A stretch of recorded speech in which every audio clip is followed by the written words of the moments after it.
ये रही आपकी दी गई अंग्रेजी स्टोरी का हिंदी अनुवाद। वेब नोवेल नजाइजिकस डीडी। लेखक चियो कामिन। श्रेणी शहरी अर्बन। स्थिति जारी है 7.9 के दृश्य। सारांश सिनॉप्सिस। यहाँ था लगातार बदलता हुआ शेयर बाजार, बुरी महिलाओं के संघर्ष और उसकी बहनों के खिलाफ इस्तेमाल किए गए घिनौने तरीके।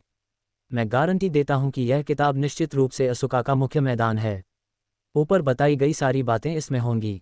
मैंने ये किताब 5वें वॉल्यूम से पढ़ना शुरू किया क्योंकि लेखक का दिमाग शायद थोड़ी देर के लिए पागल हो गया था। वॉल्यूम 1 अध्याय 1 सेकंड। काम पर जाना एक पापी शब्द था, जागना एक पापपूर्ण क्रिया थी। इन दोनों का मिलन दुनिया का सबसे बड़ा पाप था, कम से कम मुराकामी को ऐसा ही लगता था।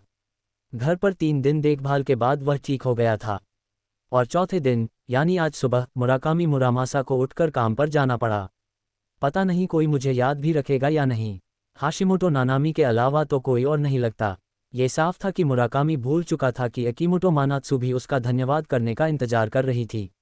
असल में मुराकामी को परवाह ही नहीं थी। उसके अनुसार ये तो बस उसका फर्ज था। माफ़ कीजिएगा इजिनो-सान, आपको परेशान किया। कोई बात नहीं, ये तो मेरा काम है। योशियो के पास शिकायत करने का कोई कारण नहीं था। आखिर वह किसी और के लिए काम कर रहा था। शिकायत कैसी? हाँ, इनकी ट्रेनिंग तो शुरू हो चुकी है ना। कैसा चल रहा है? काम का जिम्मा लेने के बाद मुराकामी ने काम की बात शुरू की। हर पहलू से शुरू करना, यही मुरामासा की शैली थी। सब कुछ योजना के अनुसार चल रहा है, लेकिन क्या हुआ? साफ साफ कहो। अकीमोटो मानात्सु को पढ़ाई की वजह से अपनी गतिविधियां रोकनी पड़ रही हैं, योशियो ने कहा। तो फिर कप्तान कौन होगा? ये एक समस्या है। हमें अकीमोटो की गतिविधियों के निलंबन की सार्वजनिक घोषणा करनी चाहिए। और फिर क्या अकीमोटो के अलावा 2 और उम्मीदवार नहीं थे? हाँ, अयुमी वाकात्सुकी और रेका सकुराई। मुझे लगता है अयुमी ज़्यादा उपयुक्त है। लेकिन मुराकामी ने उसका नाम नहीं दोहराया। वह जल्दी में कप्तानी तय करने की बजाय योशियो से पूछता है, तुम्हें इन लड़कियों के बारे में क्या लगता है? कोई राय है? मुराकामी जानना चाहता था कि योशियो क्या सोचता है। मुझे माए शिरोइशी अच्छी लगती है। वो लड़की जो बहुत गोरी लगती है। मुराकामी के दिमाग में उसकी खूबसूरत छवि उभरी। लेकिन अकीमोटो कान को लगता है कि इकोकुमा रीना ज़्यादा उपयुक्त है। रीना इकोकुमा, वही लड़की जिसका नाम सबसे पहले आया था। वह एक ऐसी लड़की थी जो साहस के साथ आगे बढ़ती थी। तुम्हें इकोमा रीना कैसी लगती है? वही पुराना स्टाइल। योशियो स्पष्ट रूप से अकीमोटो के फैसले से सहमत नहीं था, लेकिन अंतिम निर्णय मुराकामी के हाथ में था। ठीक है, तो पहले काम की योजना के अनुसार चलो, बाद में बदलाव कर लेंगे। अंततः मुराकामी ने यही फैसला लिया। योशियो को इससे कोई फर्क नहीं पड़ा, वह तो बस नौकरी कर रहा था।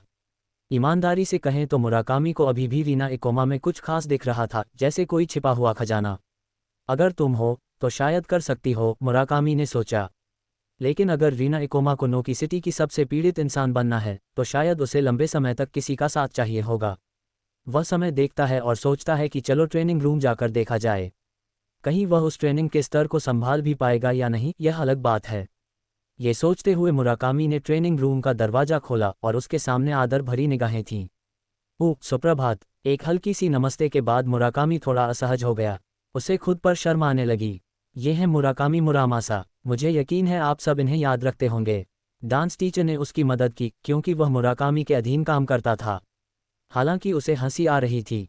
हाँ, मैं कुछ निजी कारणों से पहले नहीं आ पाया। अब हम आधिकारिक तौर पर मिल रहे हैं। अब से मैं आप सभी के मामलों का प्रभारी हूँ। शायद मैं आपकी ट्रेनिंग भी देखूं। मुराकामी नहीं जानता था कि आगे क्या कहे। अजीब शब्द अब उस पर पूरी तरह फिट बैठता था। वह चुपचाप एक कोने में जा बैठा। हाशिमोटो नाना को हंसी रोकनी मुश्किल हो रही थी। हालांकि यह असहजता थोड़ी देर की थी। जल्दी ही मुराकामी ने खुद को काम में झोंक दिया। वह अपने लाए दस्तावेज पढ़ने और माकन करने में लग गया जैसे कोई शिक्षक हो। लड़कियां उसे लेकर काफ़ी उत्सुक थीं, लेकिन पास आने की हिम्मत नहीं कर पा रही थीं। मुराकामी, अंत में सिर्फ अकीमोटो मानात्सु ही वह बाधा पार कर पाए और उसके पास आकर बैठ गई। हाँ, कैसा चल रहा है? अपने परिवार से बात कर ली? हाँ, मैं मुराकामी सान की बहुत आभारी हूँ। मम्मी पापा ने कहा अगर मैं यूनिवर्सिटी में दाखिला ले लूँ तो वो अनुमति देंगे। मुझे धन्यवाद देने की ज़रूरत नहीं। अपने माता पिता को धन्यवाद दो। अगर वो राज़ी नहीं होते तो मैं कुछ नहीं कर सकता था। मुराकामी को लगा कि मानात्सु बहुत अच्छे परिवार में पली बड़ी है। हालांकि वह खुद कोई टिप्पणी करने की स्थिति में नहीं था। इन कुछ दिनों में कैसा लग रहा है?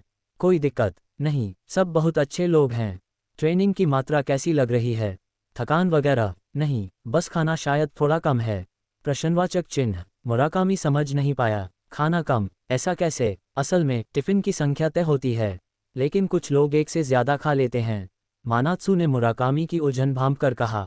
मुराकामी को यह उम्मीद नहीं थी, लेकिन उसने बात याद रख ली। फिर मानात्सु ट्रेनिंग के लिए चली गई और मुराकामी अपने काम पर लौट आया। आखिरी दस्तावेज पढ़ने के बाद वह चुपचाप बाहर निकला, एक किताब और एक गिलास पानी लेकर लौटा। वह वहीं बैठ गया, किताब खोली और वही हिस्सा पढ़ना शुरू किया जहां पिछली बार छोड़ा था। ये पढ़ना नींद के अलावा उसकी एकमात्र हॉबी थी। बाहर की धूप किताब पर पड़ रही थी। ऐसा दृश्य देख मुराकामी की नींद आने लगी, लेकिन वो सोता कहाँ, उसे खुद नहीं पता। बस इतना याद है कि पढ़ते पढ़ते उसकी आंखें बंद हो गईं और वह सब भूल गया। अकीमोटो मानात्सु ने देखा कि मुराकामी जमीन पर सो गया है। उसने सोचने के बाद स्टाफ से एक कंबल मांगा और उसे उड़ा दिया। उम्मीद है आपको सर्दी न लगे और अच्छी नींद आए, मुरामासा। मानात्सु के चेहरे पर हल्की लाली आ गई, लेकिन उसने कहा कि वह तो बस धन्यवाद कहना चाह रही थी। पर बाकी लोगों की नज़र में ये सिर्फ धन्यवाद नहीं था। अगर आप चाहें तो मैं इसके अगले अध्यायों का भी हिंदी अनुवाद कर सकता हूँ।